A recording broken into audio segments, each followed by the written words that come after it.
La bienvenida porque empezamos con la ronda de candidatos, empezamos a entrevistar a todos los que van a competir en estas elecciones. Les damos la bienvenida a Federico Winocourt, él es docente dirigente de la Juventud del Nuevo Más. Federico, bienvenido, ¿cómo estás? Bien, por suerte estoy muy bien, gracias por la invitación. Y cuando hablábamos de candidato, hablamos, en realidad de precandidato a diputado nacional por la ciudad de Buenos Aires del Nuevo Más, la fuerza de Manuela Castañeira, que lleva a Manuela Castañeira como precandidata a presidente. Arrancamos la mañana, esta charlita que tuvimos fuera del aire de lo movido que se viene la campaña. Sí, creemos que es una campaña histórica esta. No solo nosotros, sino hay analistas que tampoco son de izquierda, digamos, de todos los de espacios políticos que dicen que puede ser la campaña con más definiciones o las elecciones con más definiciones del 83. Bueno, nosotros creemos que es una campaña que va a tener muchísimas definiciones y lo que está en juego hoy es en el marco de una enorme crisis que hay en el país. Nosotros elegimos verla desde abajo, esa crisis, desde los intereses de las y los trabajadores, y desde ese punto decir, la crisis cómo se expresa hoy. Bueno, nosotros creemos que con grandes problemas como es los bajos salarios y la precarización laboral. Por eso nosotros hacemos en esta campaña nuestra principal propuesta, salario mínimo de 500.000 pesos. Y eso lo decimos porque entendemos que la salida a la crisis tiene que ser mirando los problemas de los trabajadores y mirando la realidad desde abajo, y desde ese lugar decir cuál es el principal problema que tiene la Argentina y cuál es el principal en la crisis, que los trabajadores no pueden llegar a fin de mes. No, sí, bueno, eso nos pasa a todos o a la mayoría, es la realidad. Bueno, todas estas propuestas, hablamos también fuera del aire un poco que muchas veces los candidatos, los precandidatos, no me acostumbro al pre, no muestran sus plataformas o sus objetivos de gobierno. Bueno, en la página de ustedes, en la de Manuela, se puede ver estas ideas y cómo se aplicarían, que es algo distinto que hacen quizás a muchos candidatos. Vos hablaste de crisis, ahora te voy a llevar a lo que es la crisis en general del salario y de todos los vecinos de Capital y del país en general. Pero vamos a hablar un poquito también de lo que son las crisis quizás en los partidos más fuertes, porque esta crisis que vemos en la calle, nosotros, la están sufriendo también los partidos. ¿Ustedes cómo se manejan en esa crisis, quizás de las dos o de las dos fuerzas más importantes? ¿Cómo se mueven? Coincido con vos, hay una crisis económica y también hay elementos de crisis política por la enorme indefinición que hay hoy en los partidos tradicionales. Me parece que del lado de Juntos por el Cambio está claro que la única discusión de la interna es cómo y cuánto reprimir para aplicar un enorme ajuste en la Argentina, pero vemos hoy que dentro de lo que era el Frente de Todos, hoy transformado en Unión por la Patria, un poco porque el gobierno viene de un fracaso también a nivel electoral y Alberto aparece como un personaje que fracasó en el gobierno, pero también es una definición conservadora que hacen, una coalición conservadora donde digamos que se acaba el progresismo adentro del peronismo. La definición de Cristina Kirchner y del resto de la coalición peronista es, bueno, somos peronistas, no progresistas, y lo que queremos es gobernar este país, que no, bueno, está el discurso de que no gane la derecha y demás. Nos parece que la figura de Massa significa eso. Significa vamos a ir un panorama de amistad con los mercados, con el Fondo Monetario Internacional, y que va a significar un gran ajuste. Desde ese punto de vista nosotros decimos por qué es tan importante en esta campaña tener propuestas y tener un discurso que sirva para girar una discusión que está tan hacia la derecha, poder girarla hacia la izquierda. Hablando de girar hacia la izquierda, sí. Te voy a hacer una pregunta quizás un poco incómoda, podés decirme no, porque giramos a la izquierda y vemos también que la fuerza de izquierda, más allá de que está el Frente de Izquierda de los Trabajadores Unida, el FIT-U, ustedes también son una fuerza. Muchas veces se habló de la unión de la izquierda, Ahora, ¿por qué, más allá de que ellos también incluso Altamira va por otro lado, o la rama de Altamira va por otro lado, se ve como que intentaron ir todos juntos, se pudo en alguna elección, pero ahora vuelven de vuelta a cada uno presentar su lista? Bueno, Ustedes sabrán que nosotros y Manuela Castañeira lo dimos todo para que pueda haber unidad. Porque hicimos primero una propuesta de una PASO de toda la izquierda, diciendo incluyan a Manuela Castañeira, incluyan a Altamira, incluyan a... Bueno, Zamora finalmente no se presentó, pero hay un montón de figuras de la izquierda. Ellos decidieron que no, sin demasiado argumento. Y fueron una PASO finalmente. Nosotros también hicimos otra propuesta igual. Dijimos, vamos a una fórmula unitaria entre Miriam Bregman, Manuela Castañeira. Estábamos dispuestos a hablar con todo el mundo. Hicimos esa propuesta en público, en privado. Pero la respuesta fue no y no hubo argumento. ¿Por qué creo yo que pasa esto hoy? Creo que hay una izquierda que se mira el ombligo. En muchos casos, en términos políticos les decimos sectarismo, pero en términos coloquiales diría nos miramos el ombligo. Bueno, nosotros venimos con una propuesta de renovación de la izquierda en ese caso. Y decimos, bueno, vamos con Manuela Castañeira, una socióloga de 38 años, para plantear otra perspectiva de las cosas, hablar bien directo, como venimos diciendo, con Lucas Ruiz, un docente neuquino, como candidato a vicepresidente. Yo voy a encabezar la lista de diputados nacionales en la ciudad de Buenos Aires, tengo 30 años, soy maestro. Queremos presentar una oferta nueva, pero además aportar ideas al debate. Porque me parece que no alcanza solamente con decir izquierda, izquierda, izquierda, sino que también tenemos que poder decir por qué la izquierda. En ese sentido decimos, 500.000 pesos de salario mínimo me parece que es una idea muy clara de qué lado estamos y qué es lo que nos interesa a nosotros. Un programa anticapitalista ante la crisis también es una idea clara. ¿Quién tiene la culpa de la crisis en el país? Porque hay muchos discursos que dicen, la culpa es del desocupado, es del pobre, es del que no tiene nada. La culpa es el de al lado tuyo, porque están estas coaliciones gobernantes grandes, pero también está Milei, que es directamente una demagogia de derecha, que te viene a decir el problema es el de al lado, pisale la cabeza, avanzá vos, cuando tampoco vas a avanzar vos si gana Milei, obviamente, porque es un espacio político que tiene una propuesta económica, pero que no dice cuál es su propuesta política de verdad, porque para imponer un plan como el que quieren Milei o Marra en la ciudad, lo que tendrían que hacer es revivir a Videla acá. Ahora, te hago una pregunta, porque uno que hace zapping y lo ve en los medios de comunicación, ¿por qué se le da tanta bola a Milei? Y quizás a la izquierda no tanto. Hablo de ustedes y hablo de cualquier fuerza de izquierda, que no se le da quizás tanta o la misma difusión en los medios. Bueno, a pesar del discurso que tiene Milei de ser algo distinto, estar en contra de la casta, los tradicionales y los de siempre, no hay un elemento más adentro del sistema que la fuerza de Milei. Porque en el fondo, si hay poderosos que subsistieron a lo largo del tiempo, por lo menos desde hace 200, 300 años, son los capitalistas. Y lo que defiende Milei a rajatabla es a los empresarios y a los que viven del trabajo ajeno, a los que explotan, y lo que ataca en cada uno de sus discursos es al trabajador, al pobre, al desocupado. Entonces, desde ese punto de vista decimos, en los grandes medios de comunicación y en muchos de esos sectores se privilegia a los sectores poderosos y no a los sectores que vienen a plantear algunas otras ideas. Por eso también, bueno, yo soy el organizador del campamento anticapitalista también, que tuvo toda una difusión.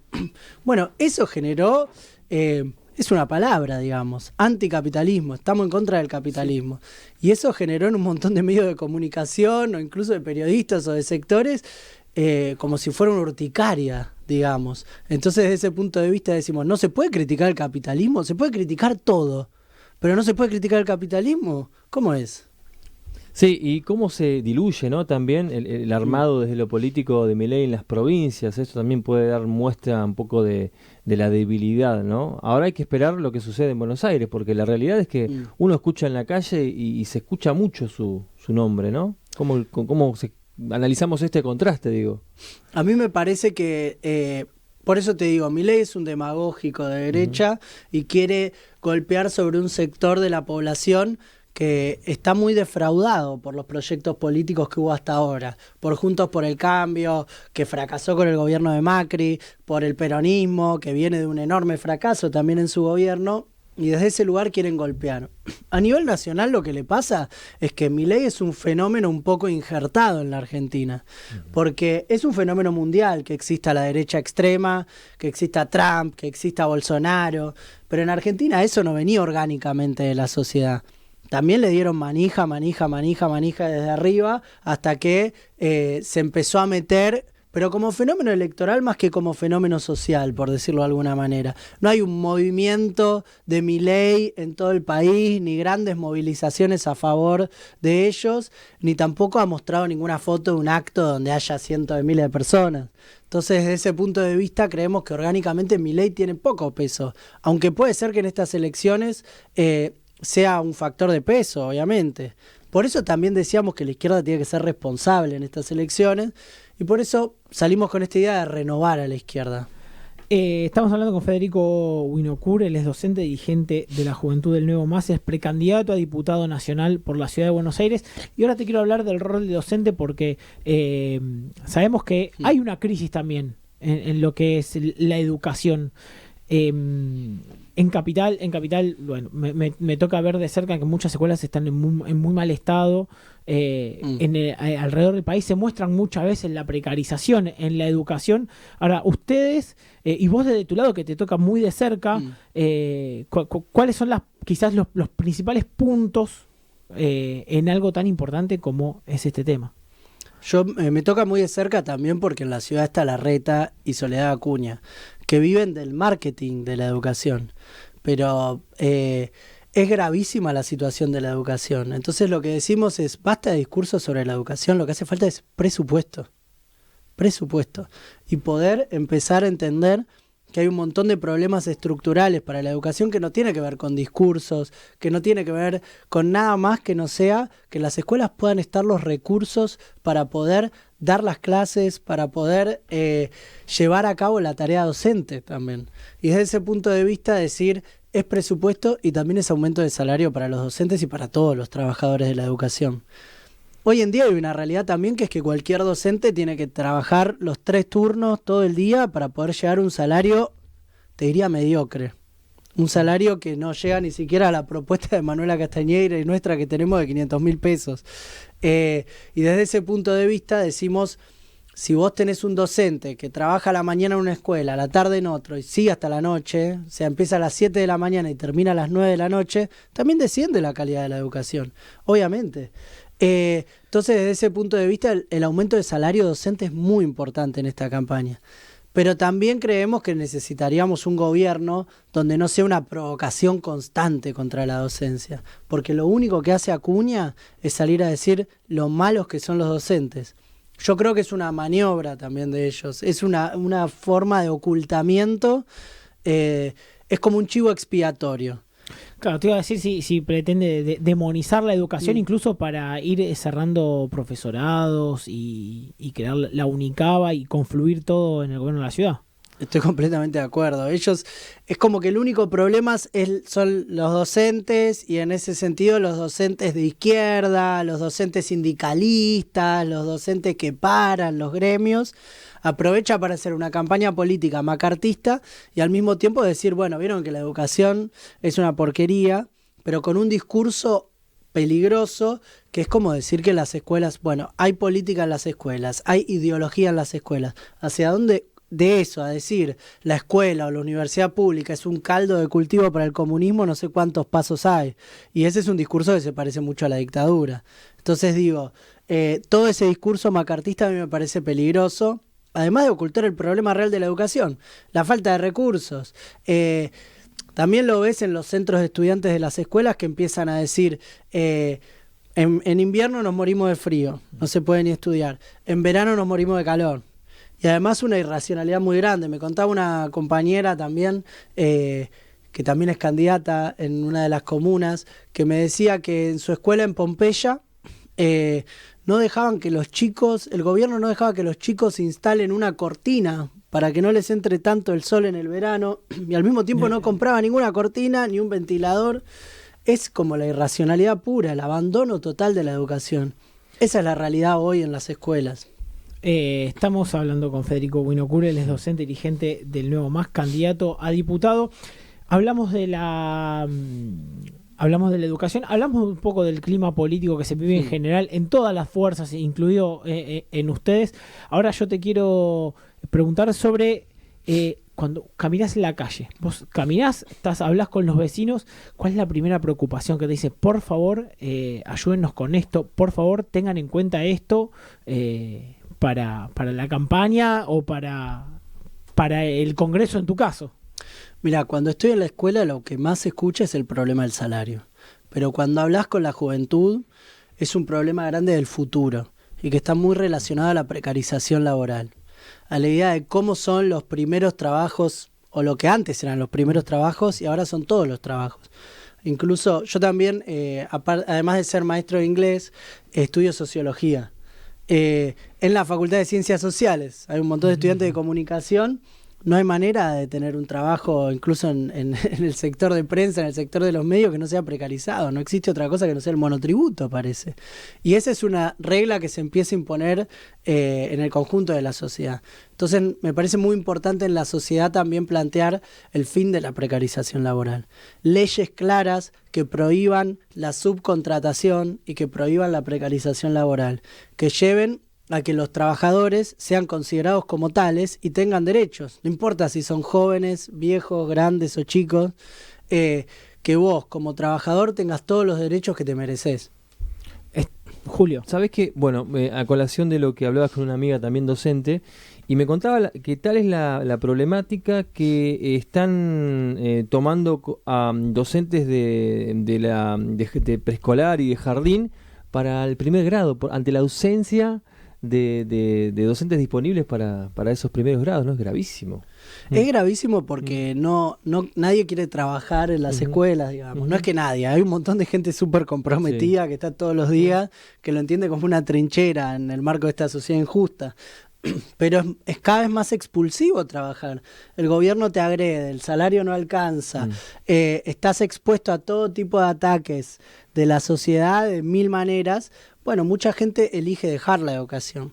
Bueno, nosotros queremos hacer de eso también parte de nuestras propuestas, por eso te digo, el salario docente es importantísimo también, salario mínimo de 500.000 pesos, hablando del cargo básico, y desde ese punto de vista nos parece importante recalcar también qué es lo que representan nuestras listas en estas elecciones.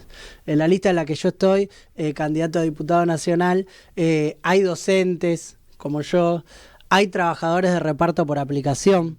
La segunda candidata es la secretaria adjunta de que están peleando por conformar el sindicato de trabajadores de reparto por aplicación, el primero de la Argentina, y nos parece importantísimo tomar esto porque entendemos que la respuesta no va a ser solo una ley, aunque nosotros vamos a pelear a brazo partido porque las leyes los consideren trabajadores, pero la solución real para los trabajadores van a ser que se puedan organizar, que se reconozca su sindicato y que puedan organizarse. Eso nos parece importantísimo. En las listas también se sumaron personalidades de la cultura, se sumó Alejandro Tantanián, director teatral, muy conocido, dramaturgo, uno de los más importantes que tenemos actualmente en nuestro país. A mí eso me llena de orgullo personalmente, porque tenemos la responsabilidad también de ver que hay un montón de sectores que están siendo golpeados hoy en la sociedad. Hay activistas LGBT en nuestras listas, bueno, y dentro de todo eso, muchísima juventud, obviamente, porque tenemos este día de renovación, y tenemos también trabajadoras residentes de la salud, que vienen dando todas estas peleas y que acompañamos sus reclamos, y nos parece que eso tiene que estar representado en las elecciones, no puede ser solamente Milei, Massa, Bullrich y Larreta. Federico, estamos en cuenta regresiva al 13 de agosto. ¿Cómo sigue la campaña ahora? Nuestra campaña sigue recorriendo cada rincón, en mi caso de la capital federal, repitiendo y diciendo claramente que lo que más importante hoy es que haya un salario mínimo de 500.000 pesos, que se tomen medidas que afecten a los poderosos, a los grandes capitalistas, para poder hacer de esto una realidad y por el fin de la precarización laboral. Y también poder decir y claramente poder terciar en un debate donde nos quieren hacer creer que o que la culpa de la crisis la tienen desde abajo, o que no hay otra salida que resignarse al Fondo Monetario Internacional y al ajuste, y con ese ajuste obviamente en un país con tanta organización sindical y social, la represión. Bueno, nosotros no queremos eso. Queremos decir otra cosa. Queremos decir que si estamos en un país donde hay 400.000 millones de dólares fugados en el exterior, existe la posibilidad de pagar un salario de 500.000 pesos a los trabajadores, que esa plata esté en el país, que ayude a la producción, que ayude a que haya empleo y que haya otra forma de mirar a la sociedad. Fíjate la idea que digo, que hoy parece de un trotskismo radicalizado y en realidad es una idea que ni siquiera te diría que es, digamos, revolucionaria. Es una idea redistributiva, pero en el marco de la campaña que hay hoy, pareciera que hablar de los trabajadores o hablar del salario es como ser, no sé, León Trotsky.